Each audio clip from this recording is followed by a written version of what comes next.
The Lord be with you.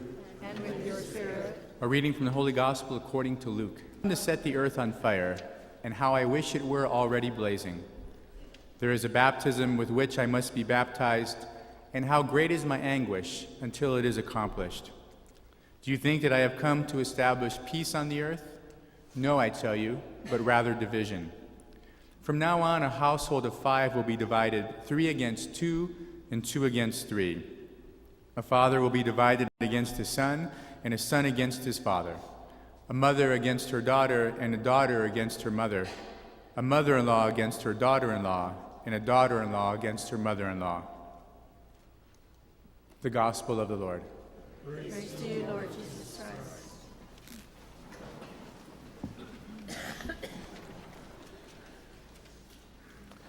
A prophet in Old Testament times was not one who really predicted the future, saying what was going to happen tomorrow or the next week or the next month or year.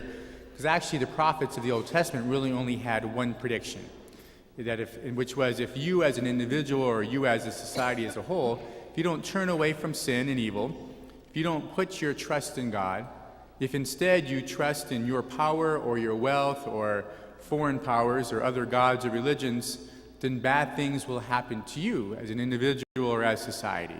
Destroyed by your enemies, bad things will happen to you.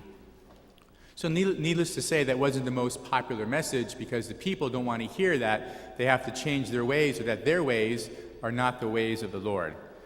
It wasn't a very popular message. And we hear some of that in the first reading today from the book of the prophet Jeremiah. Jeremiah lived in the late 600s BC to the early 600s to late 500s BC in Jerusalem, and his prophecy was the same as that of every other prophet. And he spoke it to the priests, he spoke it to the king, to the princes, he spoke it to the average person. And so their response was what we heard in the first reading, as the princes complained to the king, Jeremiah, he's scaring us and he's demoralizing the people and the soldiers, saying if you're going to be destroyed by our enemies, it's depressing, his message. It's not what the people want to hear. Let us do something.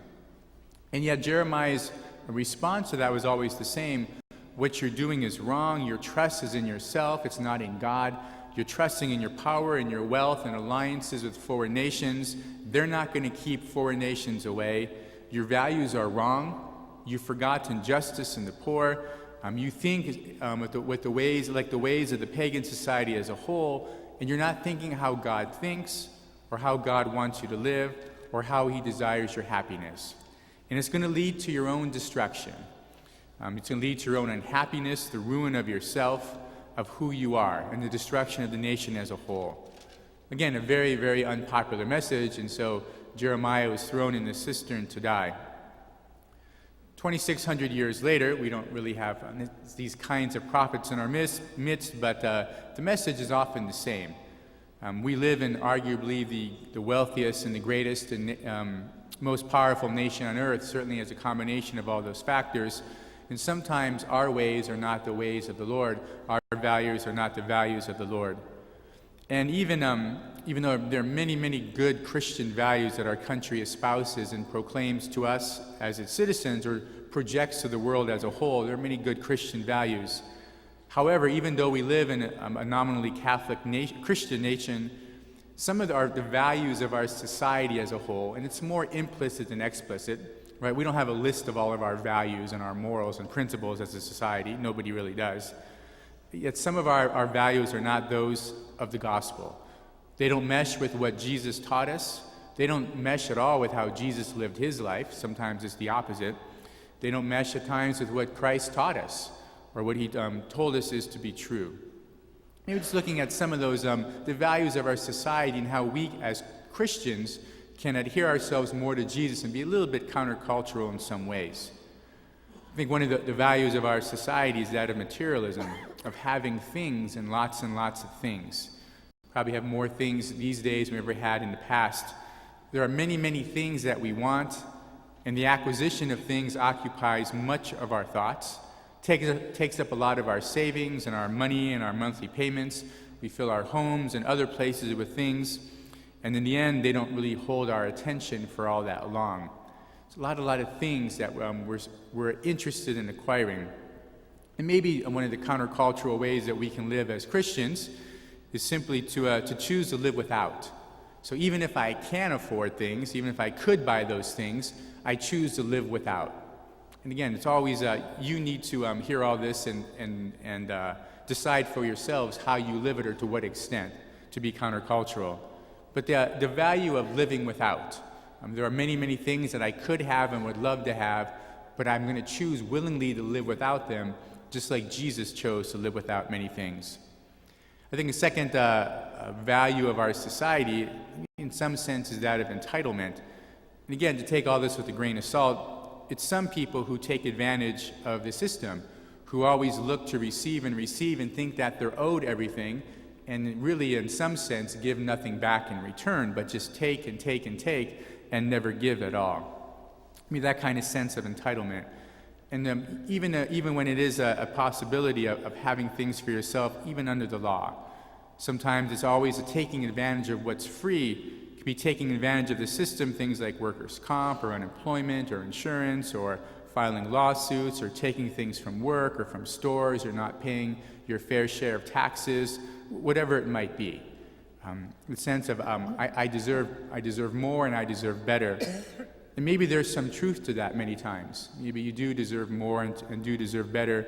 But again, sometimes in some situations, is I really don't deserve this. I've done nothing to deserve it, and yet I keep taking and taking. And maybe the way that we can live as Christians, the countercultural value, is to not take. Understanding that there are things that I'm not entitled to. Maybe the attitude simply that nobody owes me anything, really. And even if I am entitled to certain things, at least under the law, maybe I can choose to do without some of those things. If it's all-you-can-eat food, well, I don't need to eat it all, right? If it's get all this and get the dessert as well, maybe I don't really need to have the dessert. If it's buy two, get one free, maybe I don't need that second one, or maybe I give it away. Whatever it might be, some sense that even if I'm entitled to certain things under the law, as it's written, maybe there are things that I give away, that I choose to live without, and that I never see myself, at least, as deserving of things. Maybe one of the third values of our society these days, increasingly so, is maybe that of self-centeredness. Really adds in our culture, everywhere where we look, it really tells you to live for yourself first. It's about your happiness, your enjoyment, your pleasure in life first. And it's to the neglect of others. And while there certainly is truth that you have to put on your own oxygen mask first before you help others, right? There's truth about taking care of ourselves. There's no doubt about that. But oftentimes, I think we're told to do so to the neglect of others. Maybe I look at myself and I neglect my own family. Or maybe I'm working, it's about my family and I neglect other families. Or it's about keeping my job and I don't care about anybody else's job. Or it's about my parish at St. Francis and I don't care about my neighbors in Redlands and in Beaumont, even less so in Mecca or Chino Hills or wherever. It's about taking care of all my stuff first. And again, there's some good to that, because this is where we are. But on the other side is we do it to the neglect of other people, and especially of those who are poor. And oftentimes, they're the ones that get lost out in the end. Maybe then the countercultural value is simply to look at, in the end, self-sacrifice. That I'm living for others. My life is a life of service. It's not about myself first, about what makes me happy. It's about other people first, the way that Jesus lived. Maybe the final value of our culture these days could be about having things right now, right? No sense of waiting whatsoever. Things that I want to have it all right now. And there was a time in the past when things came to people who waited, and they came in their own right time as we waited. But now there's a sense of having things immediately and even doing things before it's time. You don't drink until you're 21 and then you drink. You don't have sex until you're married and then you have sex, is the way to do those things. You don't buy your car until you save the money for it first. You don't make a house payment that you can't afford, waiting for some of the things instead of having things immediately. And again, maybe that's the countercultural value then, is that idea of patience and of waiting. Things come to those of us who wait. And I'm sure there are other values of society you could see that are not necessarily Christian values. Life issues, for example, is a big one always. Some of these values and these ideas are probably what you debate with at times with your family, with in-laws, with neighbors, and at work. Maybe these are some of the things that have split you and your family and your neighbors and in-laws, like Jesus speaks in the gospel, because his message sometimes divides families. And we can argue and debate back and forth about values of society and those of Christianity and how they work together or how they don't fit together, all kinds of interpretation and debate. And the point of all this is not for you to say either, Father, you're all wrong, that's not the way it is, or for you to say, oh, Father, that's great, you're exactly right, the nation's going downhill, it was much better when I was a kid, I remember the good old days, and we're not commiserating together in misery, right? It's not what this is all about. But maybe the idea is simply that to look at your own self, and whether it's these values of society or other values of society, which ones are you falling prey to? Which ones are getting more of your mind and your attention and your energy and more of your heart? Where is your treasure lying? More in the values of society or in the values of the gospel? How can you reconcile the two, if at all? Maybe your excuse can simply be, but I'm just one person. Well, then it's easier to change just one person versus changing society as a whole. It's easier just to change you. Or maybe your excuse could be that of, well, everybody else is doing these things. Everybody else is taking and taking and taking. Well, that's the same excuse used in the time of Jeremiah, the time of Jesus, and even down to today. Others are doing it, so I'm going to be part of it as well. And again, not a good excuse when it comes to Jesus, who calls us to stand out and to be different as his followers and his disciples.